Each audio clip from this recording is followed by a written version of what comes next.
தேர்தல்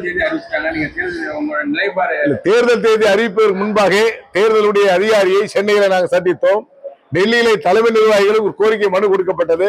குறிப்பாக குறைந்தபட்சம் ரொக்கப்பணம் 50,000 ரூபாய் என்பதை மாற்றம் செய்து 2 லட்சம் ரூபாய் உயர்த்தித்தார்கள் என்று கேட்டோம்.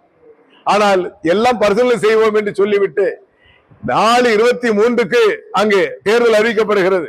4/40 53,000 ரூபாய் கொண்டு போன்ற வியாபாரியை பிடிக்கிறாங்க. இதெல்லாம் அவங்க அதிகாரிகள் எல்லாம் நம்ம நாட்டை சேர்ந்தவர்கள் இல்லைன்னு நினைக்கிறேன். ஏன்னா அவங்களுக்கு எல்லாம் மனிதனே இல்லைன்னு நினைக்கிறேன். அதாவது ஒரு சட்டம் போடுறாங்க, சட்டம் போட்ட பிறகு அடுத்த நாள் காலையிலிருந்து சட்டம் அமலுக்கு வருது என்று சொன்னால் கூட பரவாயில்லை. எடுத்த எடுப்பிலே உடனே ஒரு பெண்மணி கதறாங்க, மருத்துவமனைக்கு பணம் எடுத்துட்டு போறாங்க, கதறாங்க. உண்மையிலேயே தேர்தல் அதிகாரியிடம் கேட்பதெல்லாம் தமிழகம் முழுவதும் தமிழ்நாடு வணிக பேரமைப்பு நிர்வாகிகள் 100% வாக்களிக்க வேண்டும் என்ற விளம்பரம் செய்ய தொடங்கி இருக்கிறார்கள். எங்களுடைய வாக்கு விற்பனைக்கு அல்ல என்பதை சொல்ல தொடங்கி இருக்கிறார்கள். ஆனால் எங்களை தேர்தலுடைய சட்ட விதிகளை எதிர்த்து வீதியில் இறங்கி போராடக்கூடிய நிலையை ஏற்படுத்திவிடக் கூடாது என்பதை நான் கேட்டுக்கொள்கிறேன்.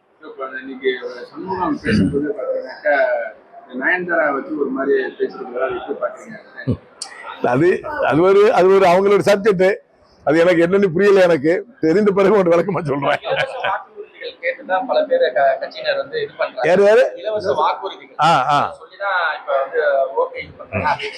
ஏற்கனவே நாங்க கும்பகோணம் மீட்டிங்ல சொல்லி இருக்கோம், இலவசம் என்பது இருக்கக்கூடாது என்பது கருத்து.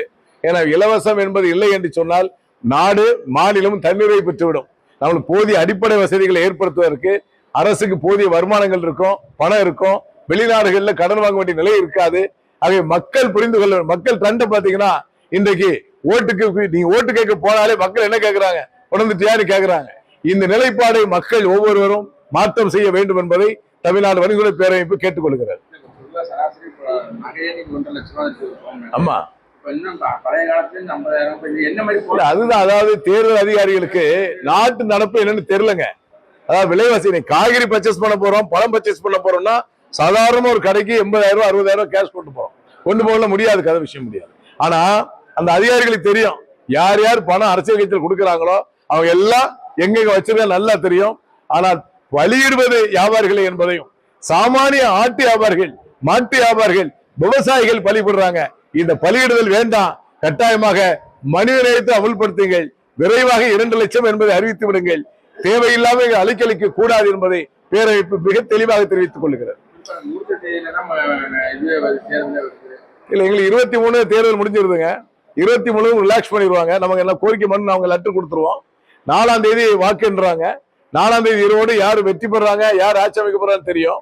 இந்த முதல் அந்த மாநாட்டு தேர்தலில் அரசுக்கு முதல்ல வாழ்த்து சொல்றது தமிழ்நாடு வணிக பேரவை மாநாடு என்பதை நீங்க புரிஞ்சுக்கிடுங்க.